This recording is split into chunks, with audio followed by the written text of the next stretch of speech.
Kami merabanya adalah program Tapere ini mirip seperti apa yang diberlakukan di BPJS Kesehatan gitu ya. Sebuah program gotong royong untuk seluruh masyarakat Indonesia gitu. Cuman challenge-nya adalah di tengah situasi bisnis yang tidak mudah dan seterusnya, kalau terus dibebankan kepada kami pengusaha ya mabok juga ya Mbak Sylvia ya.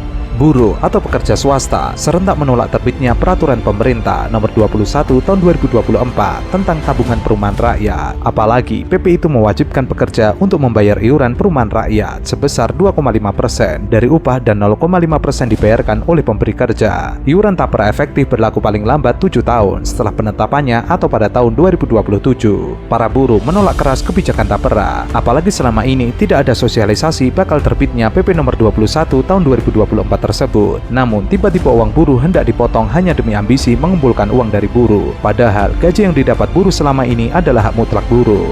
Nah, yang menjadi persoalan adalah bagaimana mereka yang sudah punya rumah atau selama ini juga kategori mereka sedang kredit rumah. Karena pemerintah kan selama ini ada kebijakan BPJS tenaga kerja misalnya itu ada akses untuk mendapatkan pinjaman, dapat KPR rumah itu. Nah, sekarang mereka sedang running. Nah, apakah mereka juga harus membayar juga sementara ada membayar tapera ini juga?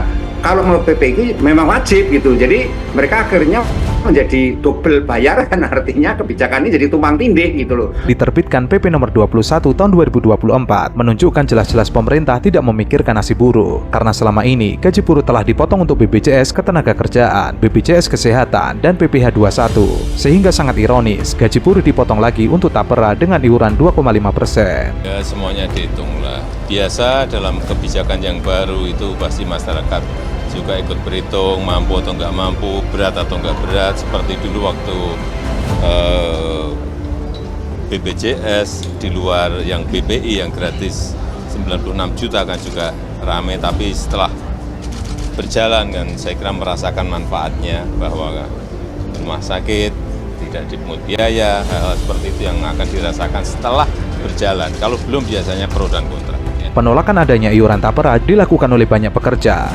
Pasalnya, saat ini buruh sedang terpuruk dan sengsara atas ekonomi. Tapi pemerintah justru membuat regulasi yang tidak populis dan memperburuk kondisi buruh. Hal ini karena dampak Undang-Undang Omnibus Law membuat upah buruh sangat murah. Belum lagi ada COVID-19, PHK massal, lapangan pekerjaan minim. Kemudian buruh harus menghadapi harga pangan yang sangat tinggi. Lebih lanjut, PP Tapera tidak melibatkan pekerja buruh sehingga adanya PP itu diduga hanya kepentingan kekuasaan. Apalagi adanya PP Tapera bakal ada struktur kepegawaian untuk mengelolanya. Dan tidak berkeadilan artinya karena mereka harus membayar dua kali. Karena itu menurut saya ini perlu dilakukan satu kajian mendalam sebelum diterapkan. Karena apa? Karena kekhawatiran kita penghasilan para pekerja itu akan makin kecil gitu. Karena apa? Karena selama ini pekerja sudah banyak dipotong sampai kira-kira kalau dihitung ya sekitar 6,5%. Nah, kalau sejumlah itu mesti berat.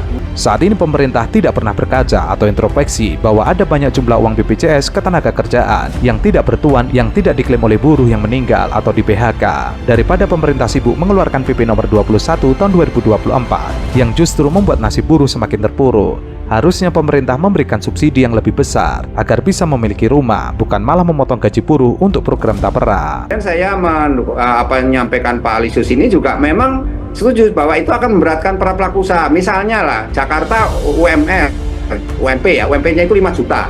Kalau 5 juta itu dipotong 3%, taruhlah itu jadi 150.000.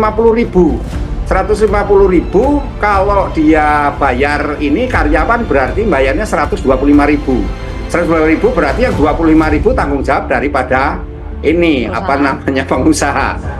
Pengusaha kalau satu karyawan karyawan sampai ribuan kan berat itu setiap bulan harus menanggung itu, belum lagi kewajiban-kewajiban lain yang selama ini ditanggung oleh para pelaku usaha. Tapera merupakan peraturan yang memaksa buruh dan pengusaha. Apalagi uang buruh dan pengusaha akan mengendap hingga usia 58 tahun. Saat ini pemerintah senangnya hanya mengumpulkan uang rakyat dan digoreng dalam berbagai instrumen investasi. Harusnya jika pemerintah punya niat baik agar rakyat memiliki rumah, maka banyak cara bisa dilakukan. Misalnya pengadaan tanah yang murah, subsidi bunga, dan skema tanpa uang muka. Bisa juga mencarikan teknologi material yang bagus dan murah untuk perumahan. Yang lain adalah untuk pekerja mandiri, Mbak, yang berat lagi. Karena 3% itu harus bayar sendiri, tanggung jawab sendiri. Nah ini menurut saya kan negara harusnya hadir. Karena apa? Karena mereka ini kan pekerja freelance ya, nggak jelas penghasilannya. Terus harus dipatok, harus membayar istilahnya 3% itu.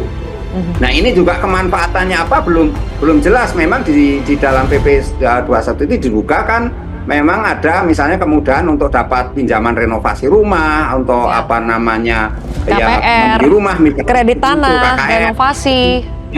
seperti itu. Tapi itu kan yang di bawah 8 juta. Makanya maksimal 8 juta.